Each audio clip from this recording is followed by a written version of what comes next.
Beneath Santorini lies a city so perfectly buried that it can feel less like ruins than a life abruptly interrupted.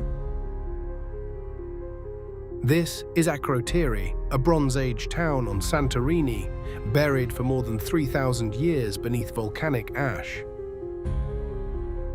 But Akrotiri is strange for another reason. The city survived in the earth, while the fate of its people did not. Archaeologists did not find a city full of victims. They found rooms, pottery, stairs, walls, and a human absence. That suggests the people escaped the streets of Akrotiri itself, even if we still do not know how far they got. People compare Akrotiri to Pompeii, but Akrotiri is far older, and in some ways even more unsettling. Akrotiri is not only a volcano story, it is a story about an entire world interrupted in mid-motion. To understand what was lost, we have to step back into the moment when Akrotiri was still alive. Before the eruption, Akrotiri stood in the Aegean like a jewel of trade, beauty, and maritime confidence. It was not a rough village. It was a true town, planned, connected, and prosperous. Some homes rose 2, 3, even 4 stories high, which still feels startling for a settlement this ancient. Clay pipes and drainage ran beneath the town, a reminder that Akrotiri was engineered as well as beautiful. The buildings were reinforced because people here already understood that the island could shake. Its protected harbor brought merchants, sailors, pottery, rope, food, and the daily noise of prosperity. Akrotiri had more than trade. It also had nearby land to cultivate, which made the town feel durable. Inside the houses, wall paintings transformed domestic rooms into places of color, memory, and status. One famous fresco shows a fisherman holding his catch, a small image that still carries the dignity of work. Other images show children, animals, and ships, making Akrotiri feel emotionally close rather than unreachable. Morning in Akrotiri would have sounded like doors opening, footsteps, harbor work, animals, and conversation. Somewhere in those streets was a family like any other, with food to prepare and work to finish. At first, the island did not scream. It only whispered that something was wrong.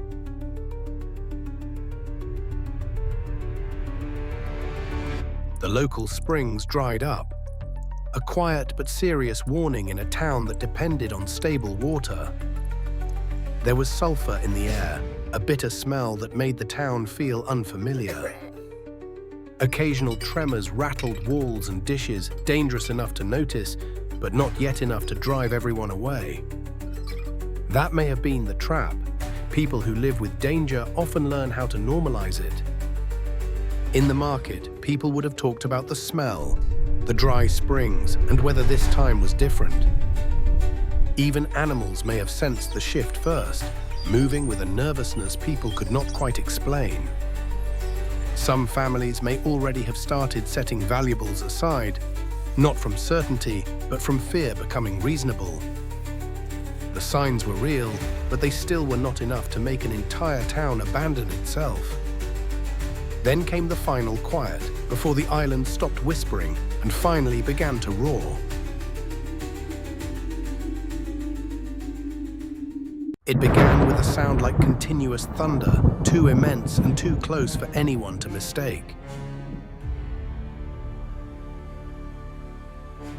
People rushed outside and saw smoke and debris boiling upward from the mountain dominating their island. The air thickened almost immediately, and breathing became effort rather than instinct. Inside homes across Akrotiri, people had only moments to gather children, parents, food, and what mattered most. They grabbed not only food and valuables, but also sacred figurines, because catastrophe makes faith physical. The sky went so dark that people could no longer tell whether they were running through day or night. Through the darkness, the only light came as a reddish glow from the volcano now hidden by its own smoke. The streets dissolved into screaming, separation, and blind motion as everyone tried to find everyone else. The elderly struggled first, choking in the ash while younger bodies strained to pull them onward. Children had to be carried or dragged by the hand because the air, the noise, and the darkness were overwhelming. Anyone who could still think clearly started heading downhill toward the shore because the sea meant escape.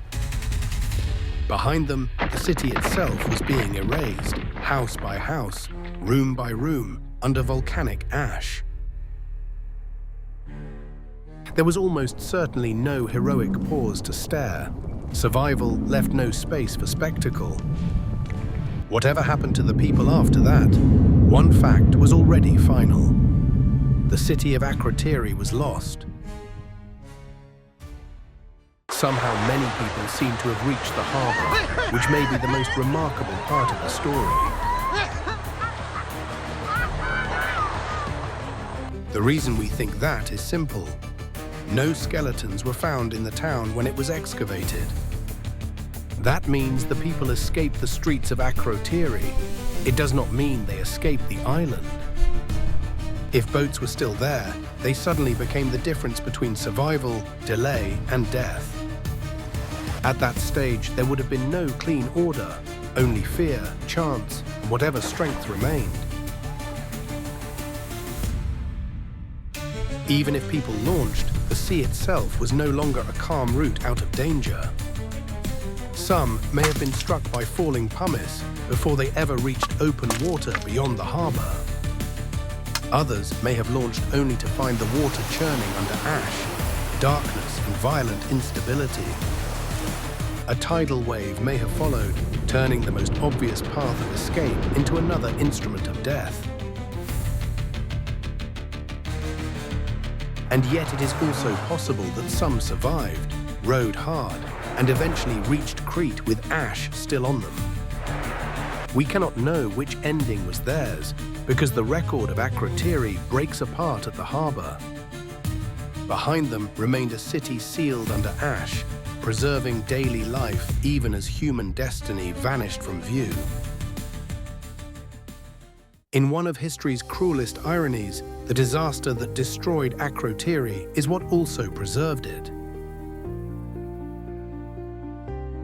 Pots, baskets, tools, and furniture survived in place, as if their owners had simply stepped away.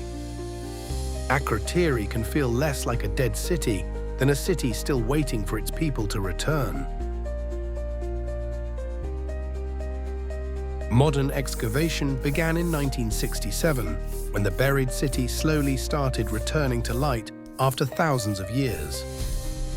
Its frescoes still speak across millennia, carrying color and personality out of the ash and back into memory. Akrotiri reminds us that sophistication does not protect a civilization from sudden natural violence. The city survived in the earth, but the people survive only as a question carried by archaeology. Akrotiri is one of history's strangest graves, a city preserved almost intact, and a people still missing.